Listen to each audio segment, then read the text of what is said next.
us at Galaxy TV. Don't forget to follow and tag us on our Instagram page at Official Galaxy TV.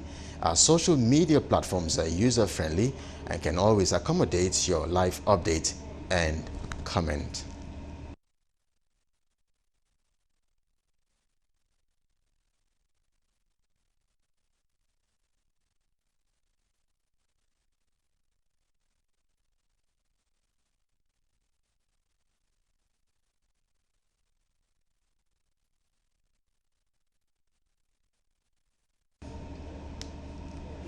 Now, moving on now, fire from unknown source has gutted a section of Access Bank at Itim Street in Owerri, the Imo State capital.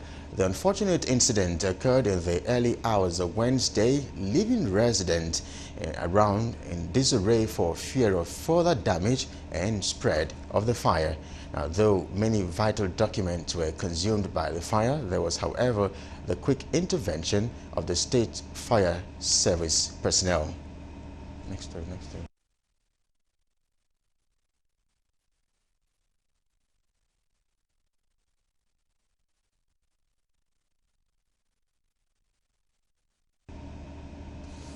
And moving on now, informal workers in Nigeria constitute over 60 to 80% of non-agricultural employment in Nigeria, and over 90% of new jobs are in the informal economy. Now, also, the informal economy contributes 58% to Nigeria's GDP, yet these workers operate in makeshift, unregulated environments with low capital and rudimentary technologies. These formed the views of stakeholders at a workshop organized by the Federation of Informal Workers Organization of Nigeria. Speaking with newsmen, the stakeholders narrated their ordeal.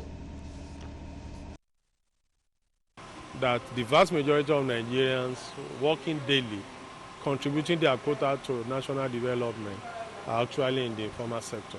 But unfortunately, we discovered that their basic rights to social economic well-being are largely ignored. The basic right to old age care and pension, so old age care and support system, which comes in form of pension for those who work in the more formal sectors. Yeah, the reality is that we have all been sidelined in this country, apart from a very few people, we say infinitesimal number of people, you know, in the country, the rich, the powerful, the high and mighty, the political class. The rest of the citizens, to a very large extent, are marginalized. More so are those that belong to the informal sector. The reality is that this is a sector made up of the vast majority of the workforce of this country. Now, they agree that the social consequences of working in such environment are enormous, while also calling on the government to do the needful, ranging from providing social security, infrastructure, basic amenities, among others. Call on the state government, the Lagos state government, to make deliberate attempt to create space for people to work in the informal sector. The government we are talking about should first of all be the government of the people. That's what we say the so-called democracy is talking about, that we have the government of the people, for the people, by the people. But it's not true.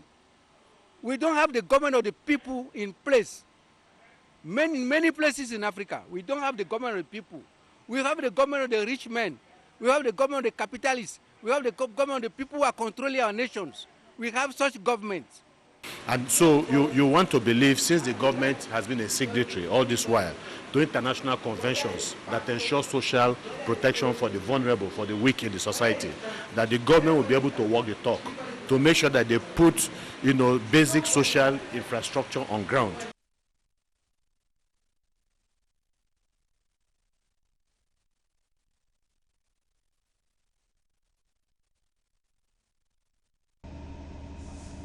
Now, in the meantime, the rector of Kwara State Polytechnic, Engineer Abdul Jimu, has appealed to the Director General of the National Youth Service Corps NYC to extend the camp resumption date for intending corps members as camp closes on Thursday. The rector made the appeal following the accident that claimed two intending Kwara Polytechnic corps members in Niger State on their way to the orientation camp. Engineer Dole said at present most of the motor parks are busy and commuters are rushing to get to their various destinations, knowing full well the terrible state of the road. He therefore urged the Director General of the NYSC to extend the camp resumption date in order to allow intending corps members participate in the forthcoming youth orientation camp. Now, he also prayed for the souls of the departed intending corps members. I sent him to Abuja to meet with the appropriate officer or the DG of NYSC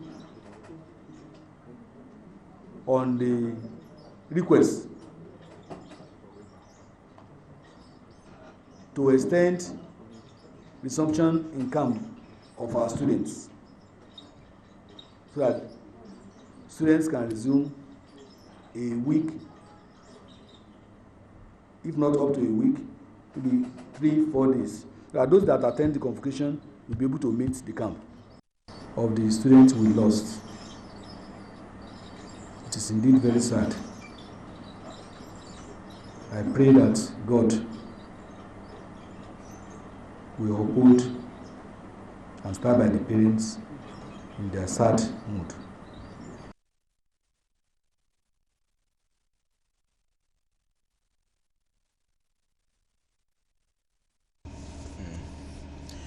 Moving on, the National Association of Polytechnic Students has vowed not to fold its arms and watch the management of the school suspend students' union activities in higher institutions of learning in Nigeria. The union said this in reaction to the suspension of students' union activities at the Federal Polytechnic at Ekiti.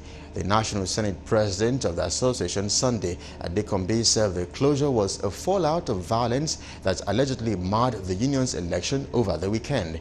In his reaction, the Director of Protocol and Information at the Polytechnic, Adejolu Adeyemi, said the decision was to safeguard the existing peace in the school. Don't get it twisted. We will not in any way allow any management to unjustly ban student union activities on campus. The electionary process was marred by so many irregularities that led to, stuff like, overvoting. The number of voters was more than the number of accredited voters. Do you understand? But as a proactive management, what was done, the rector summoned a combined meeting, emergency meeting of management and academic board for Saturday afternoon. Immediately on Friday, he said all students should go home. That decision he took alone. In order to endorse that decision by the powers that be, he summoned emergency meeting of management and academic board, who endorsed the decision for the students to go home for a week.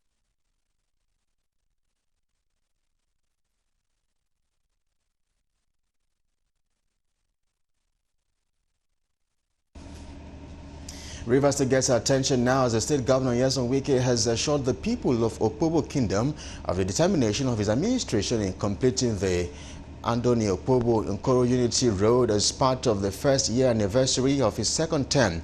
He gave the assurances when he received traditional rulers from the State Council of Traditional Rulers and leaders from Opobo Kingdom who paid him a visit at the government house. Speaking on the road project, the governor promised to complete the Unity Road as he announced the release of more funds.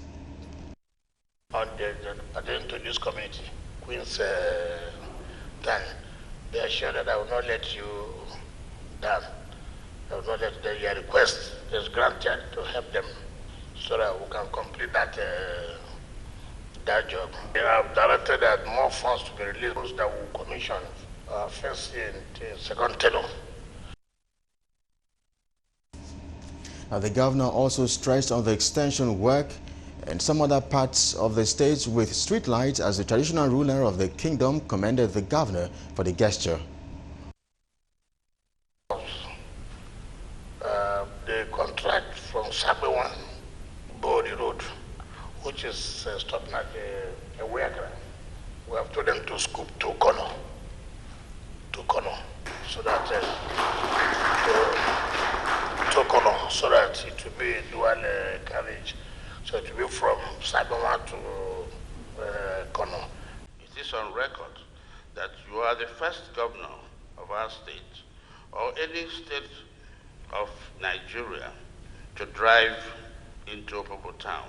It afforded you the opportunity to pass through the road and assess the work so far done.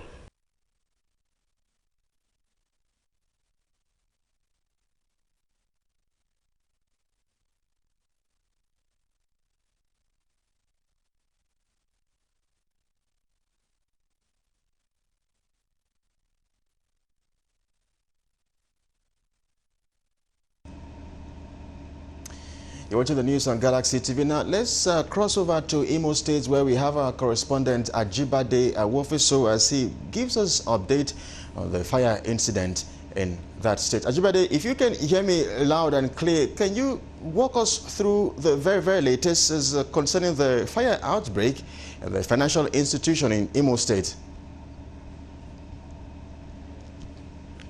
Yeah, you're loud and clear, Kelly.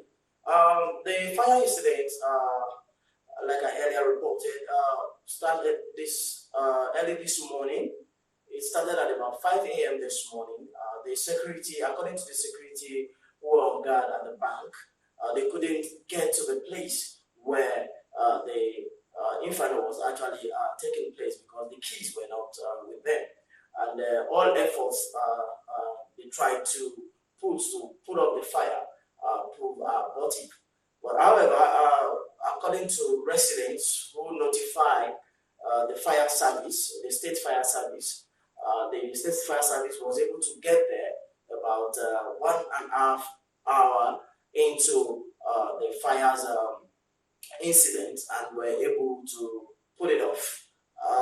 Some of them had actually thanked the state government for providing such a sophisticated fire equipment, firefighting apparatus provided recently by the state government, because they didn't actually go into the building, they did it from the outside, and this was as a result of the enough equipment that was on ground. Trying to speak with the bank authority, they said they wouldn't want to give any comments on that, especially the bank manager declined to comment on the incident.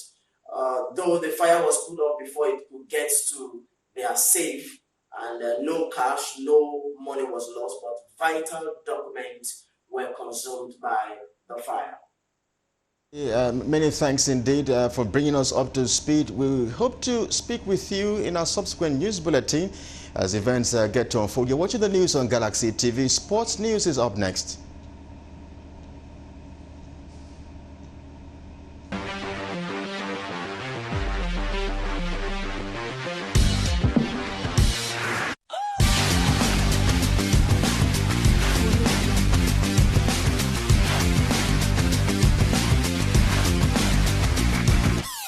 In the world of sports, the Confederation of African Football has picked Senegalese official Issa Sai as referee for next week's 2021 African Cup of Nations qualifying match between Nigeria and Benin Republic in Oyo. Sai will be assisted by compatriot Nuha Bangura, El Haji Abdul Aziz Gweye, and Fatou Touin at the encounter scheduled for the Gatswell Akpabio Stadium from 5 p.m. The Day 1 clash in the qualifying series will also see Munkaila Nassim Adam from Ghana as match commissioner, while Kriya Samir Bouzarie from Algeria will play the role of referee assessor. Nigeria will welcome back skipper Ahmed Musa from injury, with defenders Kenneth Omeru, Abdullahi Shehu and Brian Ido, as well as midfielder Mikel Agu and forward Samuel Kalu as returning. The Super Eagles, bronze medalists at the 32nd African Finals in Egypt this year summer, will then fly to Maseru on Friday, 15th November, for the Day 2 clash with the Crocodiles of Lesotho, billed for the artificial turf of the Maseru Sesotho Stadium as from 6 p.m. Lesotho time, 5 p.m. Nigerian time on Sunday, 17th November.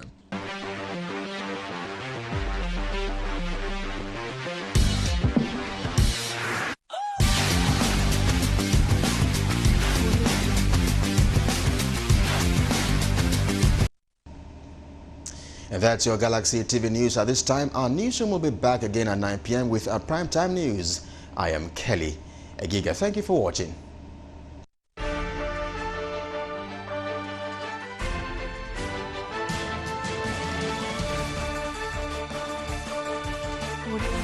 you.